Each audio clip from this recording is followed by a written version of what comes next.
Hello, everyone, and welcome. I'm Christina Ferrando. I'm the head of research here at the YCBA, and thank you so much for joining us this afternoon for a program called Hew Locke's Guyana Climate Crisis. Today's program explores how Locke's art engages with themes of climate vulnerability, resource extraction, and resilience in Guyana, one of the world's most biodiverse nations. Our speakers are Jemma Field, Associate Head of Research at the YCBA, a cultural historian and museum professional whose work connects art, history, and contemporary questions of identity, place, and change. She will be in conversation with Claire Hoffmann, Head of Partnerships at the Yale Center for Biodiversity and Global Change, where she works with Guyana's government, NGOs, and Indigenous leaders to advance biodiversity monitoring and policy through the Global Biodiversity Alliance. A few housekeeping notes before we begin.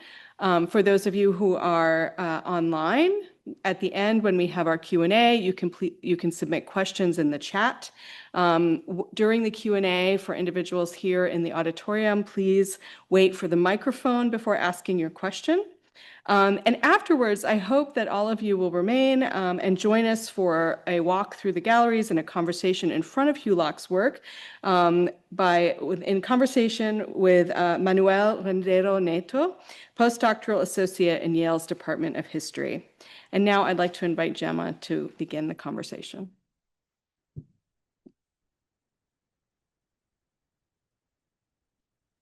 Good afternoon, everybody. Is this high enough up? Everyone can hear me okay?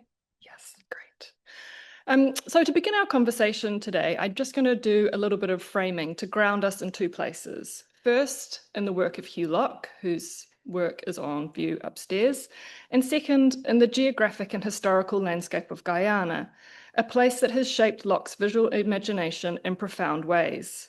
From there, Claire and I will widen the frame to consider questions about resilience, community, and collaboration. The multi-layered, thought-provoking work of Guyanese British artist Hew Locke provides the starting point for our conversation today. Locke works across sculpture, painting, photography, and installation, and his practice is marked by imagination, play, and visual abundance. Even when engaging with difficult histories, his work is animated by wit, resourcefulness, reinvention, and a deep interest in how people build meaning from materials and from memory. Born in Scotland, Locke travelled by boat to his father's native Guyana as a child, arriving just as the country gained independence from Britain in 1966. This experience and the history, culture, climate, and landscape of Guyana continue to anchor his visual work.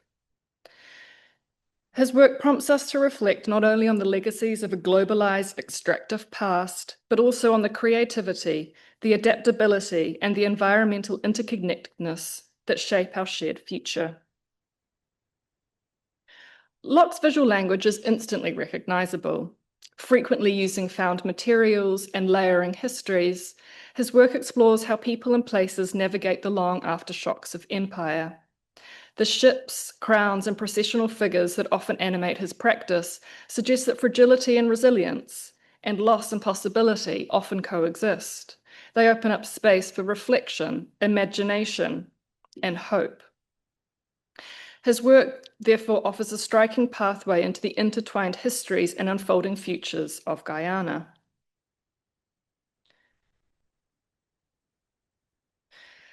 Guyana sits on the northern coast of South America. And I'm sorry, I meant to, why is that up? This is supposed to be here. I meant to do a little, you can all see it. I'm just using this as a visual anchor to make sure we are all in the right place in the world. But you'll see Guyana just next to, sandwiched between Venezuela and French Guyana up on the coast. So it sits on the northern coast of South America, yet is firmly part of the Caribbean. It's connected through language, culture, and long-standing political ties. Once part of the British West Indies, it remains an English-speaking nation. Like Jamaica, Trinidad, and Barbados, Guyana experienced Dutch occupation followed by British rule. A plantation economy built first on enslaved African labor and later on indentured labor drawn largely from India and Africa has left deep and lasting marks. Today, the country continues to navigate the long tail of colonialism and empire. This history is starkly visible along the coastline. In the 18th century, Dutch colonists launched an enormous land reclamation campaign, draining wetlands along the coastal plain and constructing canals, dams, and sluice gates to expand sugar production. The British later expanded coastal defences by forcing convicts to build a seawall. This is eventually stretched 280 miles and was completed in 1882. While it offered some protection, it also disrupted natural drainage and altered the movement of water and sediment. With rising sea levels and stronger tides, waves now regularly overtop the wall, flooding coastal farmland with seawater that then cannot drain away. The wall itself has also been steadily weakened by its exposure to the ocean. Georgetown, the capital, sits directly behind this seawall.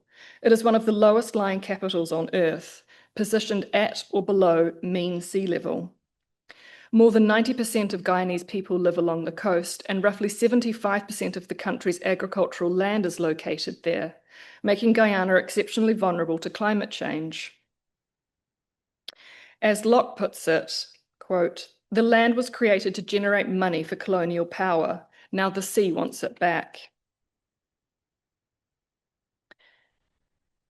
Many of Locke's works respond directly to this watery reality.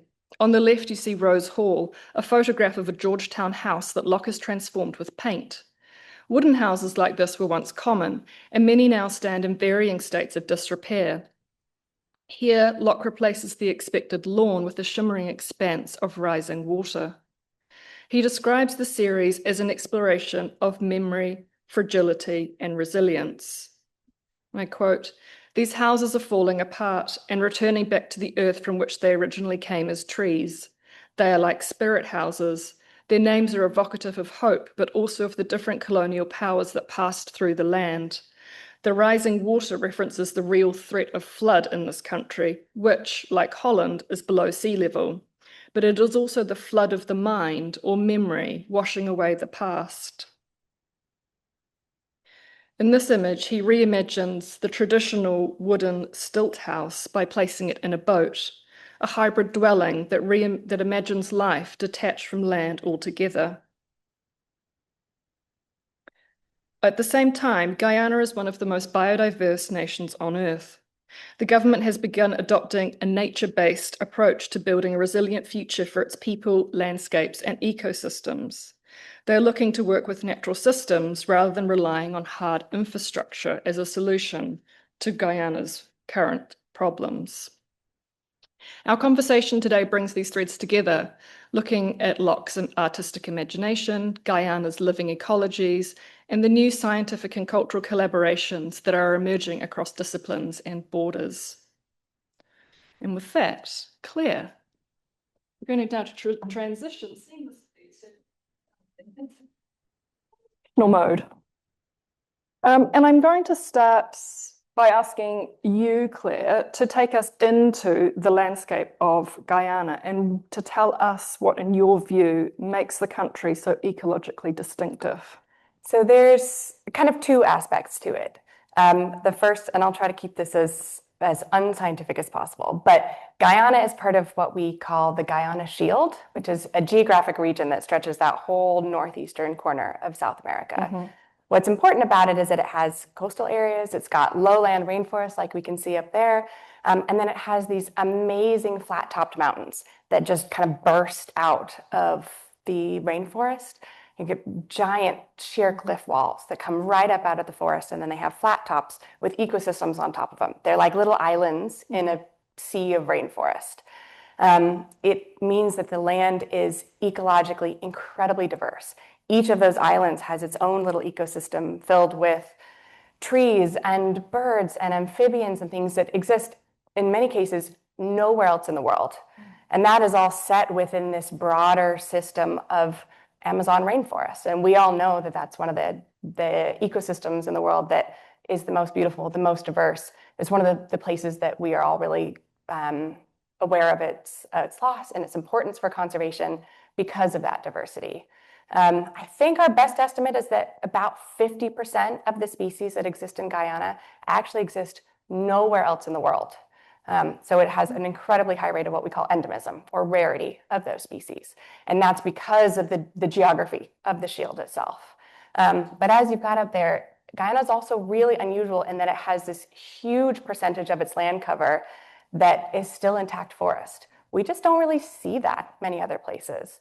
About 85% of the land is still forest, and this is undisturbed, beautiful, kind of old growth, pristine tropical rainforest. This is the Amazon rainforest, stretching basically border to border in this country. When you look at it from a satellite image, it's just green.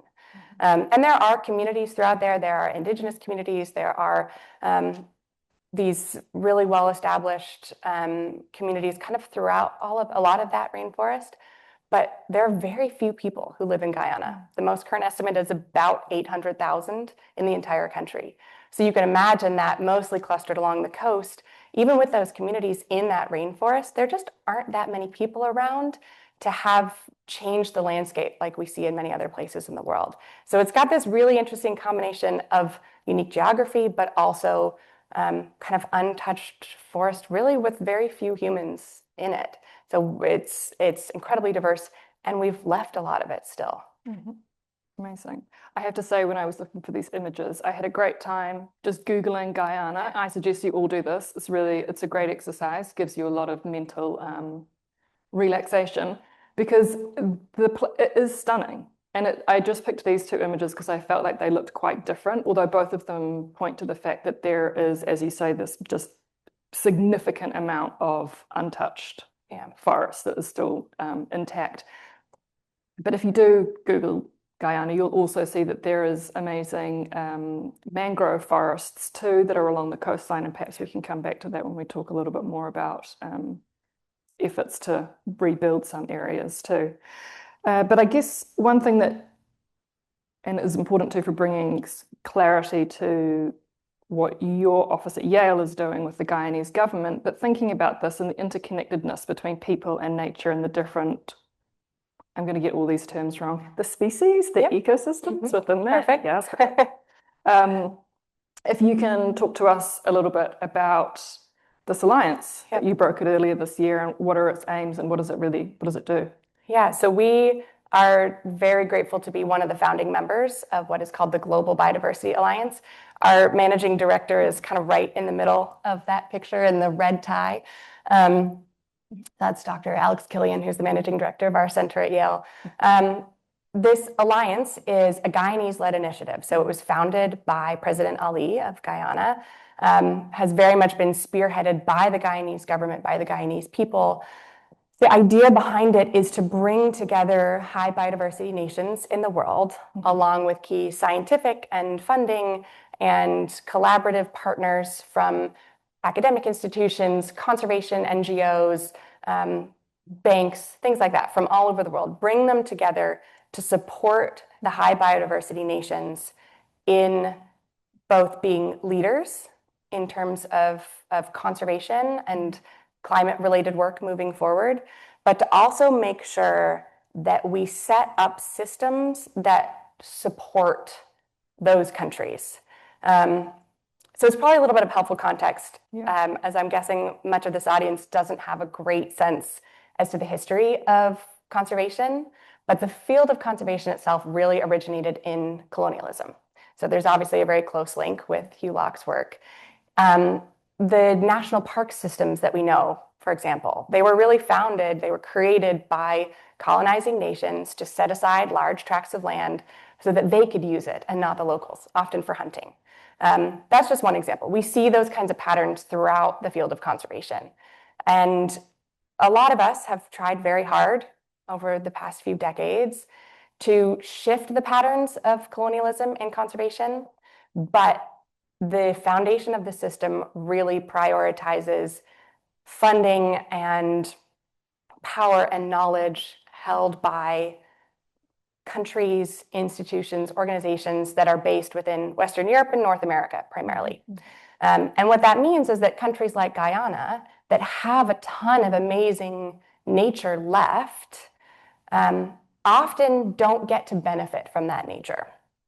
That the knowledge of what is there is used to market new drugs that are discovered from the plants in Guyana. But the people who own the knowledge about what is there get to benefit from it. The research that is done in those countries, for example, researchers from Yale, if we go to other parts of the world and collect data there, there's often some sort of data sharing requirement or agreement with the governments.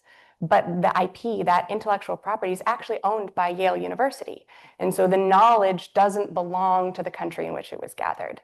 So we still see these patterns in conservation. And so a large part of the goal of this alliance is to work together to create systems that shift that balance, that put a little bit of equity back into the work of conservation, back into the hands of the countries that haven't lost all of their nature yet. So that's a lot of the work that we'll be doing in collaboration with the Guyanese government, to set up partnership networks and data sharing networks, collaborative agreements that try to keep the power, the knowledge, the ownership of nature and what we can do with it in the hands of the countries that have that nature.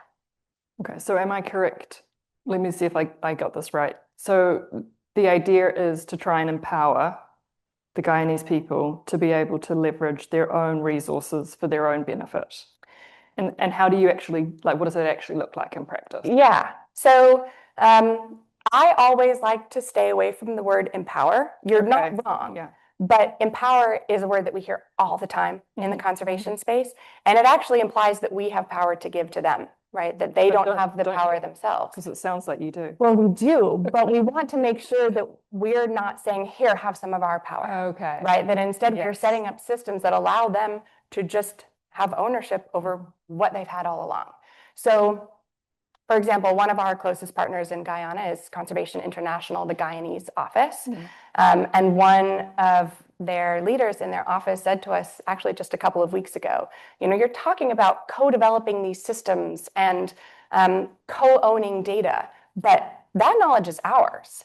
And so if we're co-owning it, then actually you're taking some of our ownership away. So it's that same idea of not necessarily us coming in and saying, here, have some of our power, or here, let me help you do whatever, but instead saying, what do you need? What can we provide so that you don't actually need us anymore? In the long run, the goal is that this entire alliance, this entire initiative will be run, managed, owned by people in the countries in which the biodiversity is still held. So, for example, we will help to set up data infrastructures, ways to store and manage and process data that right now only institutions like ours really have access to. And it doesn't do anybody any good for us to stand back and say, no, it's okay, you've got it, right? We currently have that power, we have that capacity.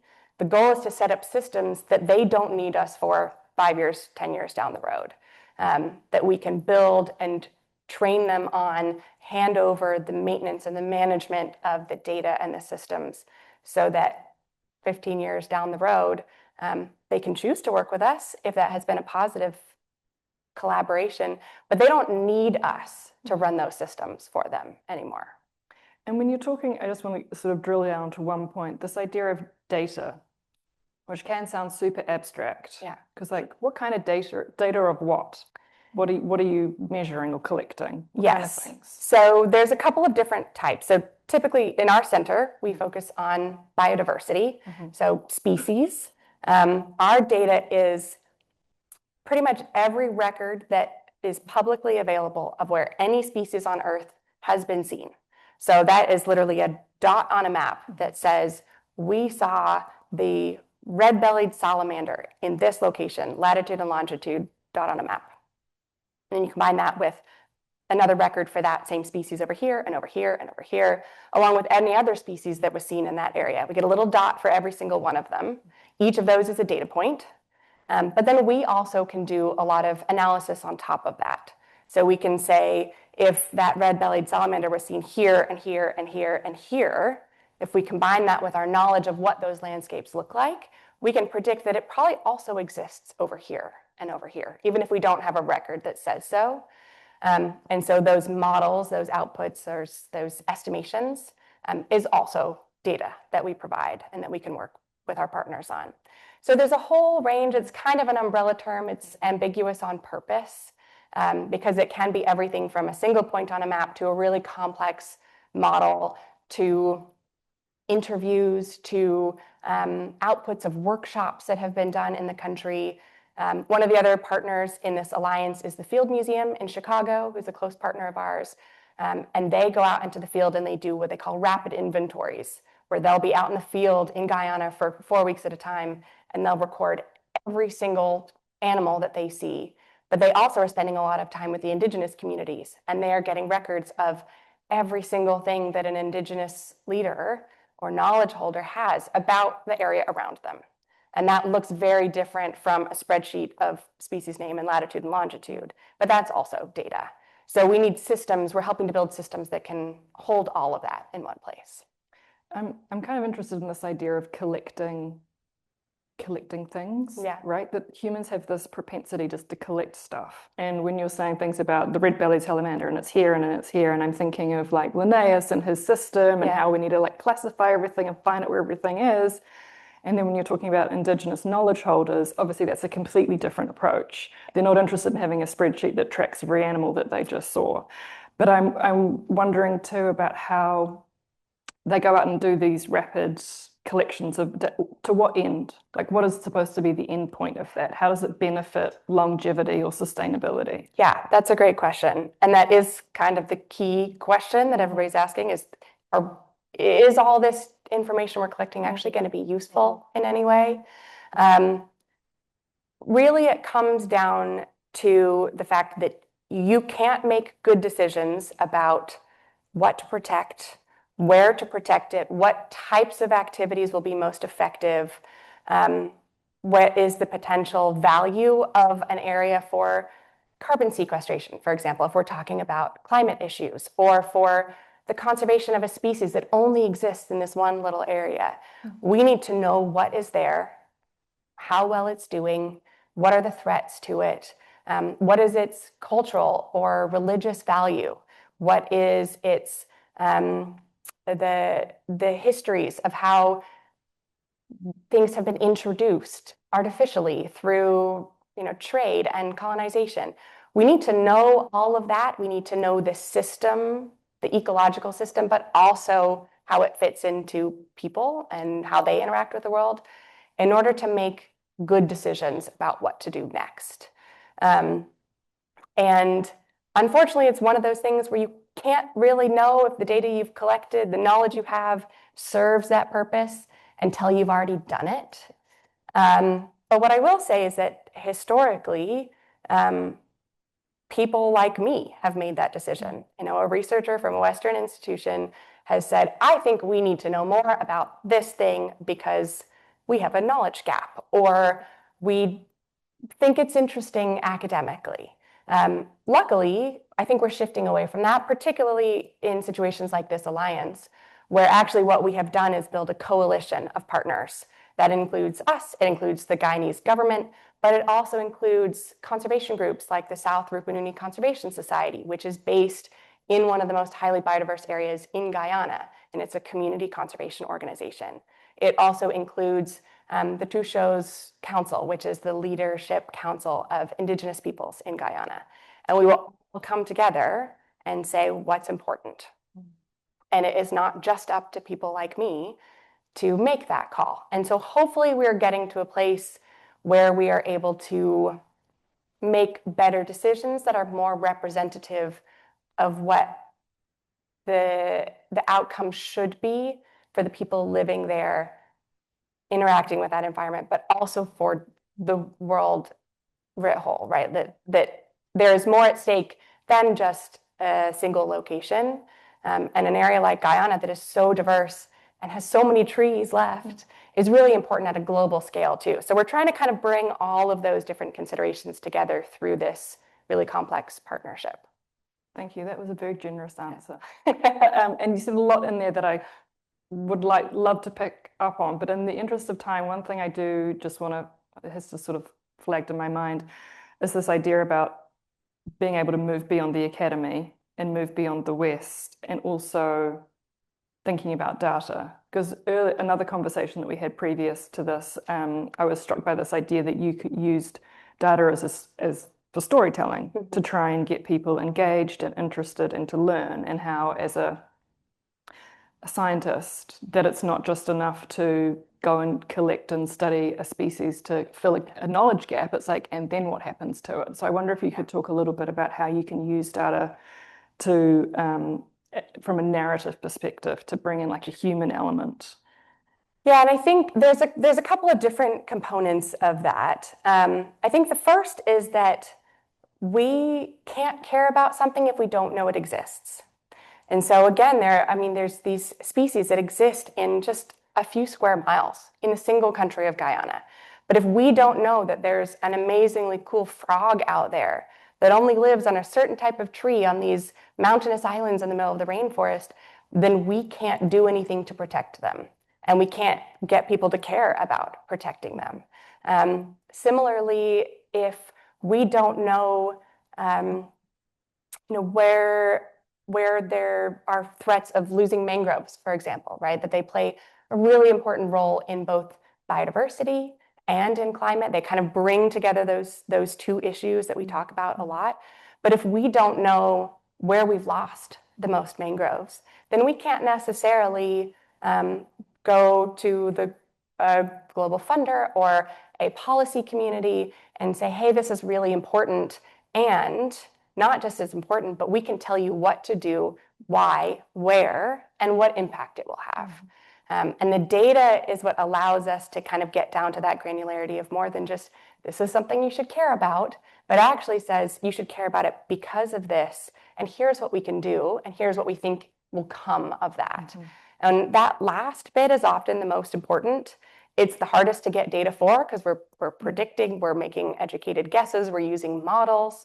But that's the piece that people try to hold on to. I think particularly these days when we're in such an era of overwhelm and exhaustion with the climate crisis and biodiversity loss and all of these things that we've been told we should really care about and are big deals, but feel really hard for an individual person to kind of get a handle on, especially if they're not in that field.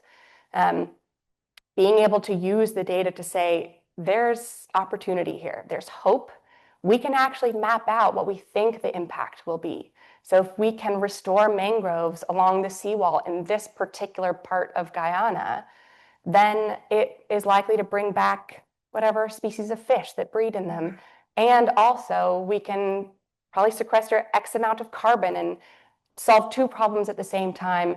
And also it's beautiful and cool. And we can take amazing pictures of these systems that people want to put up on a screen somewhere. And all of that helps to give us something to hold on to in the midst of these kind of combined crises that everybody's kind of tired of hearing about, and feel like there's not much that they can do. But if we can give them a number, if we can give them something more tangible, then it makes it feel a little bit more accessible, I think. Yeah, I think that's so true. The idea that climate grief is such a real concern and cause of major anxiety for many a person. And I think too that optimism, possibility, and hope can be really like motivating forces for people. The idea that actually you could do something. And I do just want to, I was just thinking when you were saying about tracking over time in terms of loss, and thinking too about, to take us back to Hew Locke's work, that he often is also looking back in order to look forward. And one work that's upstairs that is that going to work? Oh, there we go. Yeah. That he sort of reaches across both history and geography to sort of combine these forms of narrative or storytelling in new and different ways. So this work, which is upstairs, is called Wine Dark Sea. I'm sure many of you in the audience are thinking of Homer, which it pays homage to or draws from, and also from Derek Walcott's 1990 epic Omeros. And so in doing that, Locke is anchoring us or locating us in the Mediterranean, in the Caribbean, the Aegean, and the Atlantic. And these are areas that have changed over time. They have changed in terms of memory and myth-making and significance. We can think of the Mediterranean as once being sort of seen as this, the idealized cradle of Western civilization. And now one might immediately think of it as being an area that is deeply traumatic for many a person who is displaced and fleeing and under threat of persecution or death and desperation. And on the flip side of that, that the Atlantic, which was once the backbone of the horrendous slave trade from the 16th to the 19th century, transporting millions of enslaved Africans to the Caribbean and the Americas, has now, for Guyana at least, is a source of hope and prosperity for the future. There's been oil reserves found in the sea and the coast there that I know that the Guyanese government is working really hard to try and be able to have ownership over and ensure that the people in the country benefits from that. And I think too that Locke, boats are really a very common part of his practice. Many of you, or maybe most of you, will have walked through the entrance court to come into this lecture theatre today, and you will have walked past 3 large boats that are suspended in mid-air, as well as the one that I'm showing you on the screen here. There they are. And these are always different. Rafts, ocean liners, military vessels, galleons. They're past, they're present, they're often almost universally uninhabited, and they carry multiple meaning: displacement, enslavement, but also hope, exploration, transport, the idea of being able to go somewhere for a better life, that idea of resilience and perseverance. And so we can think about these as being signs of adaptability and resilience, of people having the courage and the determination to find and forge a better life for themselves. And I wanted, Claire, to bring this idea of resilience back within the realm of biodiversity specifically, about how do you understand that concept? Like when you think of what does it mean within the world that you work? Yeah, I mean, we hear a lot about, well, I hear a lot about, maybe the rest of you don't, but about tipping points, where this idea that there's a level of carbon dioxide in the atmosphere, or there's a number of species lost that we won't be able to recover from, that it will set us off on this alternate path that is ruin and devastation at the end. And while that may be true in some cases, it is more true that our Earth is incredibly resilient, and the people on it are equally resilient. And there are a lot of really wonderful stories of hope in conservation and in climate. And I will say we often separate these two conversations out. We talk about biodiversity and climate as if they're two different things, but a tree is both a source of carbon and a home for many other species, and a species in and of itself. So they're really kind of two sides of the same coin, which is part of the reason why there is such hope for coming back from a lot of these environmental issues that we talk about. That if we look at the system as a whole and we look at its ability to grow new plants on what we see as dead earth, or to recolonize, for animals to come back into an area where they had been removed to create rice fields, for example. And if we let those go back to nature, animals do come back. And we see this over and over again, that there's a huge amount of resilience in our ecological systems. There's probably a point that we push them to that they don't come back to what they were before, but that doesn't mean that they can't come back in a slightly different form. And I think the way I see it is that this link between the resilience of human communities and the resilience of ecological communities is in its ability to come back as something different and still be good. That we might see an ecosystem that has a slightly different set of species in it, maybe a slightly different type of tree, or I don't know, the yellow-bellied salamander instead of the red-bellied salamander. But there will be something there. It will come back, and our ability to kind of find beauty in the things that do come back, and their novelty and their ability to build something new out of what we might have seen as dead and gone, I think is really wonderful. And it's a story that we don't talk about enough in the conservation field. I think we get really caught up in this idea of losing things forever. And while that is important, I think it detracts from the fact that there is always hope. There's always an opportunity for things to come back. There is always a chance to to work with nature or let nature do its thing, to kind of come to a new balance of all of these different systems. I'm sort of struck by that, which obviously I love, because I'm like, oh, everything's going to be fine, guys. That's okay. 2.5 degrees Celsius, right? We're keeping to that as well. So it's all, we're not, but anyway, that's by the by. But I wonder then if, I don't want to use the word failure because it's too sort of intense, but if that is a problem, a disconnect of communication. I'm sort of thinking too, because I was recently reading about an initiative where they were using art as a way also to try and invigorate or get the message across about things that were going well in the science community. Because I feel that we gravitate, maybe, and I'm generalizing obviously, but that we're very good, I think, as a species to latch on to doom and gloom stuff. Yeah. And just to think about how to help get more positive messages around, and whether you have any experience with successes in that we can all sort of hold on to. Yeah. I guess I should say there's a little asterisk on all of that we can't continue as normal, right? We do have to make changes, but there's hope in the changes that can be made. I have actually spent a lot of time thinking about the messages that work. Before I worked here, I worked on environmental documentaries, and my whole job was to think about how do we talk to people about climate and conservation and recycling in a way that is new and different and that they'll actually listen to. There aren't a ton of easy answers, but the easiest one I could probably get to is this idea of every little thing counts. We have a tendency to feel like we're this tiny little figure at the bottom of a giant mountain, and the mountain is the problem, and there's no way that we could do anything at it because we're about this big.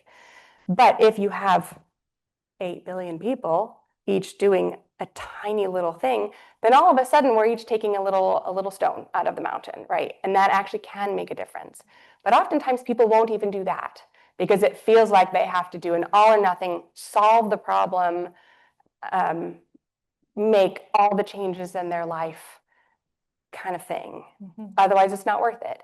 And that is very much not the case. And also to be able to tell people that this is within their grasp, that it's something that they can make a difference in just by making small changes, that also gives them some hope. And that's the thing that people will often latch on to. And I would also say the messaging that's most effective tends to be really diverse. There's no one message about what one thing you should do that will make a difference, that each person has to be spoken to where they're at. Meet them in terms of what they already care about. Don't try to get people to care about one more thing. We have a lot of things to care about already. And most people have already decided, most adults have already decided what it is that's their thing to care about. Obviously, my perspective is that the environment is the most important thing across all of them, that it underpins everything that happens on this earth. But not everybody sees it that way. And I can't expect them to see it that way. That the only way we can get people to make some changes is if we talk to them in a language that they understand about things they already care about and draw the link for them within that space that they're already inhabiting. And then to be able to tell them even one little thing within that little area that you already care about can actually make a big difference for this big doom and gloom cloud that hangs over everything. I have to say, I totally get a kick. We have this little water refilling station thing at our office, and it tells you how many plastic water bottles you've saved by filling it up. And every time I go with the kettle, I'm like, oh, yeah. Yep, exactly. More goes up. It's great. Yep. I actually thought your answer to that was going to be Sir David Attenborough. Oh. You know, and if he says, you mentioned nature documentaries, if he gives a message, everyone's all over it. So let's hope that National Treasure sticks around, International Treasure, for, you know, another couple 100 years. So I know we're kind of at time, and I do want all of you to have the opportunity to ask Claire some questions too. And so to close, I'm kind of thinking about resilience being more like an ethical question of what we're choosing to preserve and what we must allow to change, because everything changes. That's sort of the lesson of history and life, right? Nothing stays the same.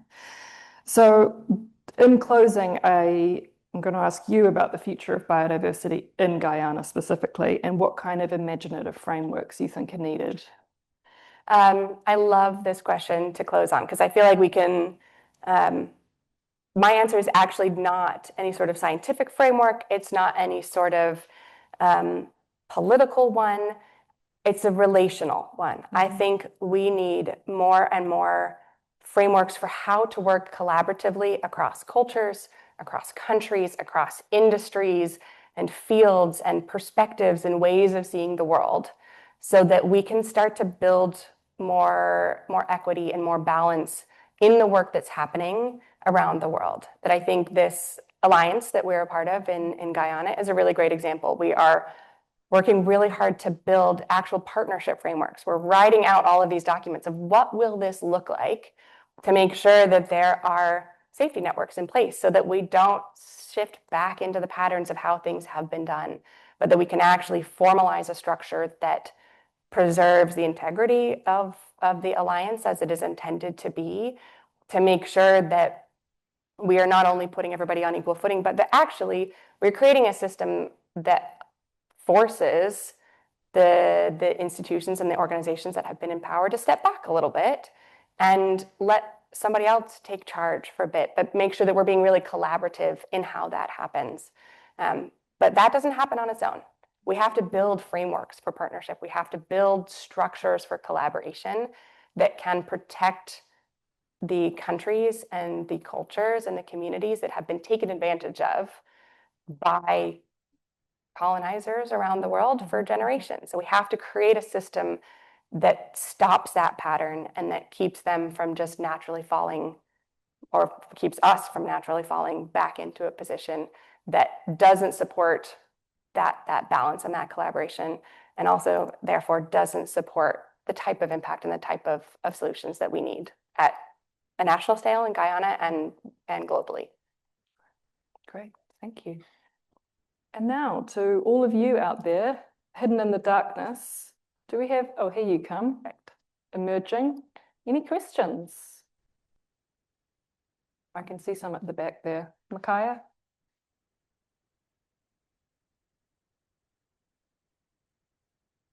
Thank you. It was a really wonderful talk. Your measured sense of hope and kind of reparative viewpoint in this, on these topics is really interesting. And I'm wondering, thinking of what Jemma was saying about, we cling to the doom and the gloom, because in many ways it's a preemptive protection from the absolute surprise as catastrophe scenario. And so I'm just wondering, considering what you've been saying, how I don't think you feel that way 100%, is there a specific instance you can elaborate on where you've encountered a surprise for the good, something in your research or in your experiences where you have been buoyed by this hope that you've mentioned? Yes, that's a great question. I actually have a Guyana-specific example. So I mentioned— I do too. Perfect. Yes. So I mentioned our partners at the Field Museum who do these rapid inventories. Again, they're very collaborative. They go out with members of the local communities, with representatives from conservation organizations in Guyana, and they all just set out into this forest for weeks on end, and they have all these crazy nature experiences, and I'm really jealous. They saw lots of jaguars last time, which is my dream. But they have, first of all, I've had the most amazing kind of collaborative experiences of blending more traditional science with indigenous knowledge, which I think is, for me, that brings hope, right? That there's proof that actually can work. So for example, they were trying to collect different fish species to see if they could figure out what fish were in these rivers. And their traditional methods of catching fish weren't working. And the guy from the community down the river said, oh, well, you got to use this type of hook and this type of lure. And then they caught 10 of them, just like that. So that kind of bringing together of knowledges, I think, is really positive. But in that same inventory, they discovered, I don't know, I mean, I don't have the numbers off the top of my head. I should have prepared for that. But I mean, way more species than they ever expected to. They knew it was incredibly diverse, but they all came away from it going, oh my God, that's more than we even expected. And there were species that they recorded for the first time for science. They're species that were well known by the communities living there, but now they're in the scientific record. We can add them to our databases and show, well, there's a species that exists in this river alone in Guyana. And that actually adds to our number of species. And most of them are actually doing quite well in populations. So it's a positive story, right? We can add a species to our list that's doing well. And that's a little bit of hope that there are pockets of really cool things happening out there that we just don't know about yet. But if they're happening here, they're probably also happening over here and over here. So yeah. That's good. And I'm just going to add two things. One, which is there's this fabulous film making collective called Reel Guyana, reel as in like a film reel, REEL.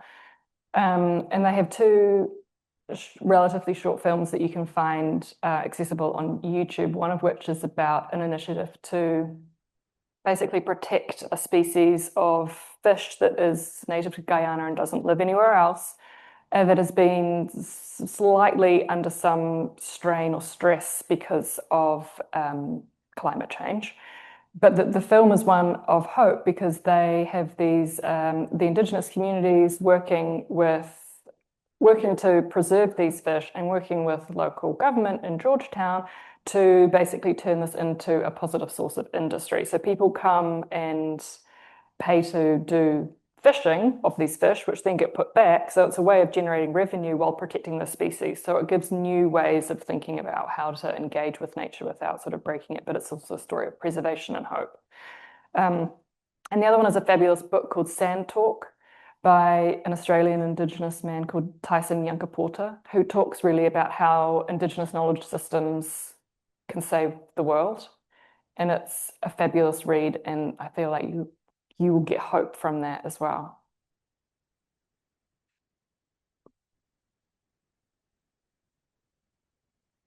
Jemma, do you want to choose? Oh, yes, the young woman up the back. And then, and I think Hannah then had a hand up too. Thank you. First of all, I'd like to say thank you. As a Guyanese American student here at Yale, I find it very, I guess, it was very cool to see that there are a bunch of people who care so much about, the biodiversity of my parents' country. And I would like to ask, with the newfound oil in Guyana, right? Assuming that they're gonna have to build more rigs, how would you foresee that in terms of affecting biodiversity at all? And is there any work that you guys are doing with the Guyanese government to take preventative measures to make sure that that doesn't affect the biodiversity in Guyana? Yes, that's a great question. So for anybody who doesn't know, they recently, within the past 10 years or so, discovered a huge deposit of oil off the coast of Guyana. It was described to us when we were out there as the largest oil discovery of a generation. So there's a huge amount there, and it is bringing a ton of money into the country. And at the same time, it's this interesting balance of support for development in the country and growth, and the potential and the positivity there, balanced with the fact that it is a country deeply under threat from climate change that is now benefiting from one of the primary drivers of climate change. I will say, I want to be very careful here that I'm not speaking in any way on behalf of any of our Guyanese partners. I'll try to represent some of what they have talked about to us, but that this is something we've been really impressed by with all of our work there.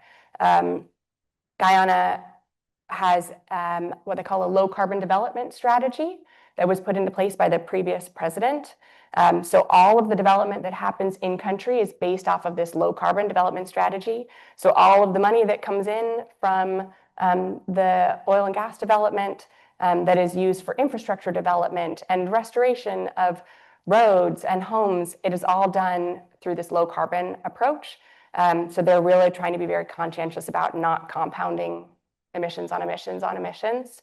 And then we are also working with them to develop a biodiversity strategy that kind of sits next to the low carbon development strategy. So we have developed this whole coalition of partners that I referenced earlier, and we are going to help the Guyanese government do a full national biodiversity monitoring initiative, which basically means we're going to help them figure out what's there. They will be the first country in the world to have a full border-to-border biodiversity monitoring initiative. It's a really big deal, especially for a country like Guyana that has so many species in it. It's a huge amount of work. It's a huge collaboration. Everybody's coming together, sharing what they know, working together to fundraise and collect more data, figure out where are our gaps, and then turn all of that into a baseline. So that tells us what is there right now, what is its state, and we can use that to track over time impacts at the kind of scale that most countries aren't able to do.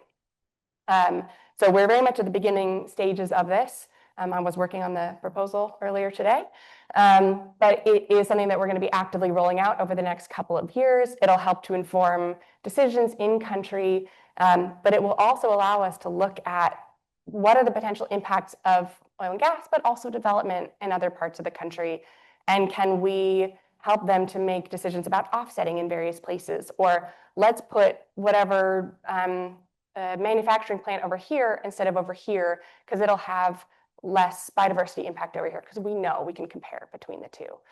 So this is a huge effort that the Guyanese government is funding and spearheading, and really came to us to say, we want to do this, can you help us make it happen? So I will say I have been blown away by how they are approaching it and the intentionality with which they're deploying all of this funding that's coming in from oil and gas development.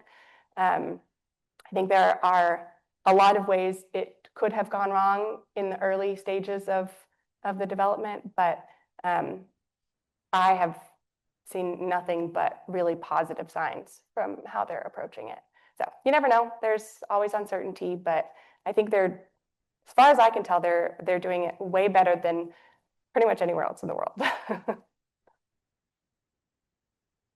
Hannah, did you have a question?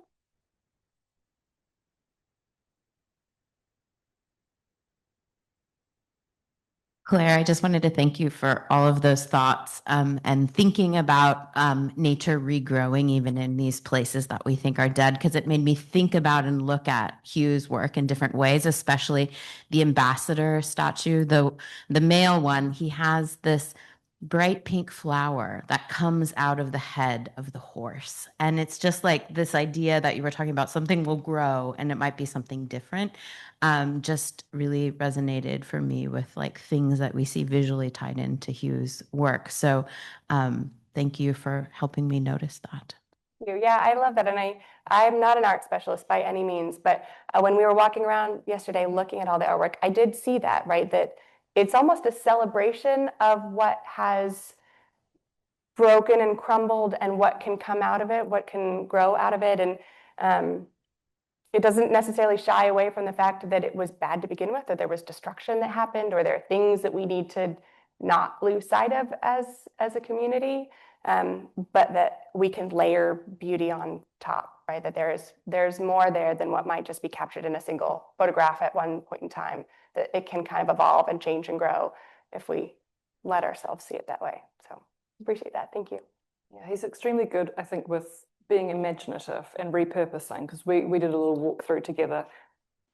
One thing that you will all see, hopefully you'll come and join us in the galleries straight after this, is his repurposing and reusing of things that many people might consider to be sort of throwaway items, plastic beads, bits of cardboard, you know, things that aren't considered traditional high art materials. But from them, he creates this very distinctive visual language that I was sort of talking about at the very start, that is about rethinking, that makes you rethink what you're looking at and what it could mean, because there's also multiple meanings tied up in almost every single piece, because he has this expansive way of engaging with the world and with the past that I think is always new and exciting. Do we have maybe one more question? We've got like 2 minutes. Has anyone got a burning question? No. Silence. Okay, well, join me in thanking Claire, and I hope you will also join us upstairs.